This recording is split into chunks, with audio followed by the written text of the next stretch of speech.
One of those who concluded that the alien presence on our planet is driven by the need for the human soul is Nigel Kerner. He has written 2 books on the subject. They are The Song of the Greys and Grey Aliens and the Harvesting of Souls. Kerner concludes that somehow the Grey aliens use the human soul, but in what way and why? Well, this is when it gets controversial. Daniel Silverman, Kerner's assistant, prepared the following for Nick Redfern on his theory and conclusions. He stated that Kerner, quote, went on to delineate a fascinating concept, explaining that a soul might be a derivational information field that comes out of a natural cadence that came into the universe with the Big Bang. This field holds the power to maintain information in what he calls a morphogenic electrospatial field with an eternal scope of existence in whatever form circumstances allow. The soul is thus an ancestral, contiguous, and coherent mechanism for holding information. Nigel argued that if the Greys are an artificially created and manufactured robot or some kind of an artificial life form, then they would find our facility for soul an analog of their own creators. This would be an analog that they would want to try to combine with their own natures themselves. The Greys, he argued, were synthetic biological programmed artificial intelligent machines sent out here as superintelligent robots, and they are far more advanced than anything that has been created by humans and were sent out to explore the universe. They are, however, subject to wear and tear, as indeed are all atomically derived entities, through the second law of thermodynamics, which drives them to greater and greater states of decay with time. A non-atomic property, however, such as a soul, is immune to this second law of thermodynamics. Thus, this property was their ultimate goal, their holy grail, to say the least. It was a property that they could never know or understand in its own terms, as they are purely artificial creations. Their only perception of it was the effect it had on the atoms, the difference, in other words, between a natural living entity and their artificial state. Ironically, what these artificial intelligent entities are seeking is eternal survivability. The Greys and any physical life that they might reconstitute from DNA codes they carry on behalf of their creators cannot access a state beyond death. They have no soul. They cannot be born. They are trying to use us as a bridge into the soul, writing their programs into us through genetic engineering and implantation so that through us they can tap into an eternal existence, end quote. It's notable that far more than a few people in the field of alien abduction have commented on this soul-reaping program of the aliens. Whitley Strieber, the author of the 1987 best-selling book Communion, came to believe that the human soul was an integral part of the alien abduction experience. He concluded that the visitors had the ability to manipulate the soul, even to recycle it into newborns. Strieber is not the only writer and researcher on the alien abduction issue to have made this deep connection between the phenomenon of alien abductions and the human soul. Another was the late Dr. John E. Mack, a Harvard University professor who was killed by a drunk driver in London, England in the year 2004. Mack wrote 2 books on the subject, Abduction and Passport to the Cosmos. One of Mack's many patients was a man named Greg. He told Mack of an experience of the abduction type, but not with the typical small, large-headed, black-eyed aliens that had become known as the Greys. Greg's encounter was with tall, scaly creatures that resembled monsters in the Universal Studios classic movie of 1954, The Creature from the Black Lagoon. In UFO terminology, they would be known as reptilians. Greg confided in Mack that he felt the lizard people he encountered were trying to extract his soul from his physical body. Another of Mack's patients, Isabel, talked of aliens that can fool you into handing over your soul. It's also worth noting the experience of Sergeant John Healy of the U.S. Army Reserve. One night, on October 18th of 1973, he encountered a brightly lit UFO as he and his colleagues were on board a UH-1H helicopter. rapidly closing in on the Cleveland, Ohio airport. In the aftermath of the encounter, which in essence was a near collision between two craft, Healy had several weird out-of-body experiences, as he told to a UFO investigator, Jeannie Zeidman. It was, he explained, as if he was dead in his bed, and that his spirit was above him, staring down at his sleeping form in his bed. That Sergeant Healy's experience occurred not in relation to the abduction phenomenon, but to a UFO sighting, suggests that other components of the UFO issue come into play when it comes to the relationship between UFOs, life after death, and our souls. Notably, several members of the helicopter crew were later contacted by representatives of the Department of Defense who exhibited interest in and deep concern about the UFO soul ingestion angle. This suggests a disturbing scenario that certain elements of the U.S. government may know something of the origins and agenda of these paranormal parasites. In fact, that's exactly how it seems. Uncle Sam may know all about these menacing, energy-eating entities that intrude upon us in our daily lives.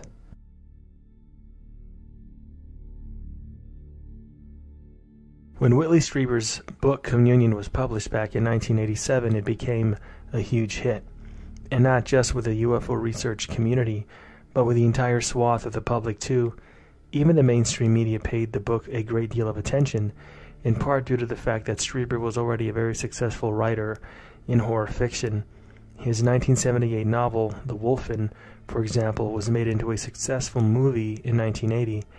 The massive attention shown to Communion was something that ufologists had seldom seen before, if ever. Largely, the UFO community speaks to itself and to nobody else. Strieber changed all of that, and practically almost everything overnight dealing with UFOs.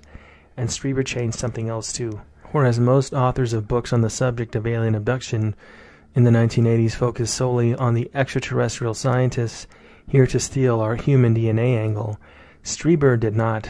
Certainly Strieber dug deeply into this issue. However, he certainly did not shy away from some other far more controversial aspects of his own experiences with what he termed not aliens or extraterrestrials, but as visitors. It was a term Strieber used for a very good reason. He was not at all sure that his captors were indeed aliens, in the way we interpret the word at least. Perhaps, he suggested, they represented something so strange that they are completely beyond our current comprehension.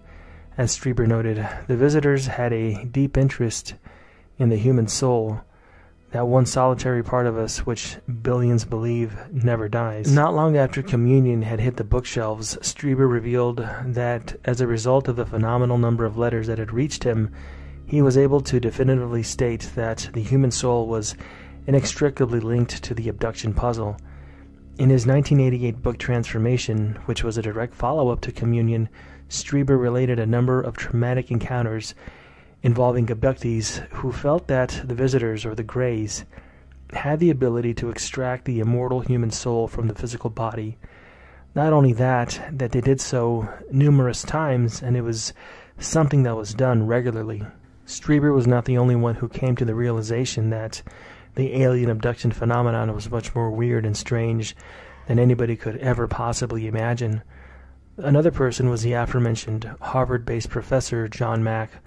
Echoing Strieber's words to a notable degree, Mack said that many and a varied amount of abductees that he had helped over the years felt that the entities they encountered were nothing less than soul stealers.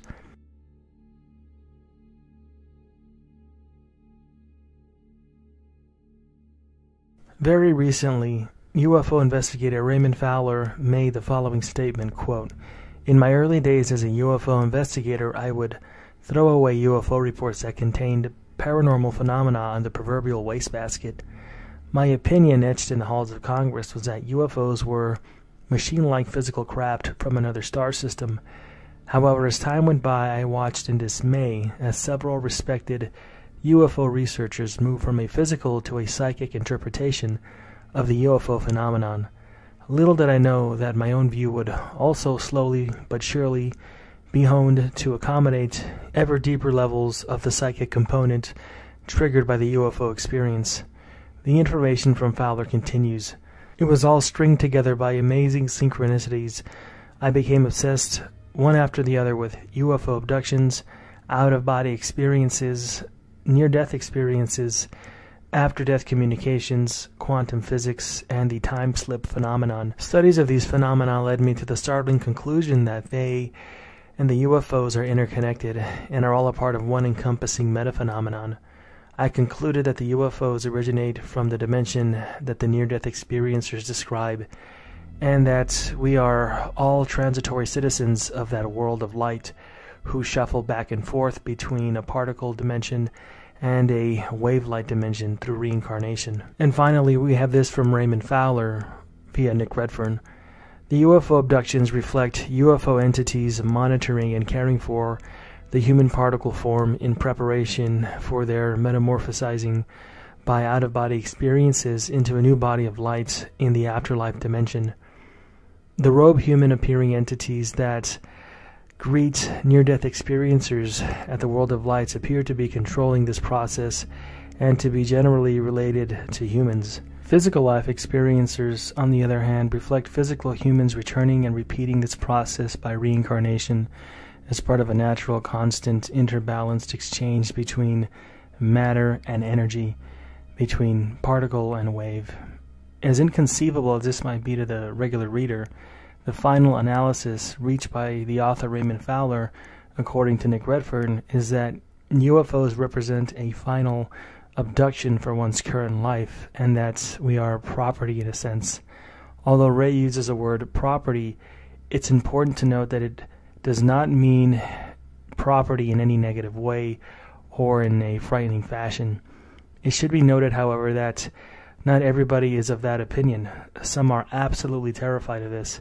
It's a fact that over the years there has been a growing interest in the issue of the gray aliens of ufology and their alleged connection to the afterlife. The author of this article touched on this in his 2010 book, Final Events, albeit from a perspective very different to that of Raymond Fowler. His book is a study of the research and investigation of a small think tank type group named the Collins Elite. It's the belief of this group that, far from being extraterrestrial in origin, our purported alien visitors are, in reality, deceptive demons and fallen angels, the minions of Satan, who are paving the way for Armageddon, Judgment Day, and the reaping and enslavement of our very souls.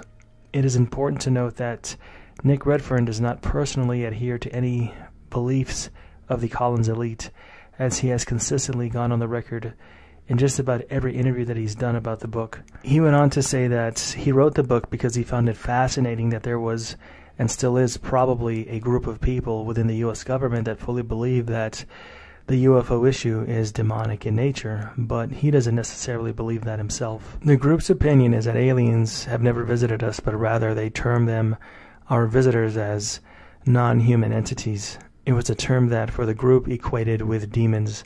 So yes, that's right, the Collin Elite believe that the UFO phenomenon has demonic origins. Not only that, they suspect that NDEs ingest the human soul when we die. In other words, from the Collins Elite's perspective, the soul is a form of food for the NDEs. A grim situation, to be sure, and it's a scenario not too dissimilar to that in the Matrix movies. In the movies, it is our electricity that the machines want. The non-human entities, of course, want our soul. But it should be remembered that these are simply beliefs of the Collins Elite, and even the members of this group admit that their theory was just that, a theory. One final thing, even the controversial Bob Lazar talked about this, and long before the Collins Elite were even discussed by Nick Redfern. For most people, they focus on Lazar's claims of UFOs out in the desert in some kind of a deep facility in the Nevada desert that is controlled by the U.S. government. But there is one issue that Lazar doesn't get the attention that he really should. And it's a part of Lazar's story that takes things down a path that is filled with disturbing revelations involving the afterlife and aliens. One of the many briefing papers that Lazar said he read at the S4 facility outside of Area 51 states that aliens refer to us, the human race, as what we would call containers. But containers of what? Well, that's where things get really controversial. Back in the late 1980s, Lazar told KLAS-TV's George Knapp that, based on what he, Lazar, read in those papers, religion was created so we have some rules and regulations for the sole purpose of not damaging the containers. There followed an awkward conversation which saw Knapp pressing for answers, and Lazar almost swimmering because of the nightmarish nature of the story. That's hardly surprising because of the claimed big secret that aliens have an interest in the human soul. Worse, though, they allegedly use the soul in a way that the U.S. government doesn't fully understand. Or, if they do, the government does not know how to tell the gruesome details and the awful truth to the world. George Knapp was not the only person who Bob Lazar spoke to on this issue of containers. Michael Leidman is the author of the 1995 book UFOs and the Alien Presence, 6 Viewpoints. He also questioned Lazar on this controversial dominated aspect of the story of Lazar and Area 51. Lazar added a bit more to the story when speaking to Leidman, as the latter acknowledged in his book. He noted that Lazar said the containers were extremely unique, and that they were very difficult to find, and that the biggest UFO-themed secret of all revolved around our souls.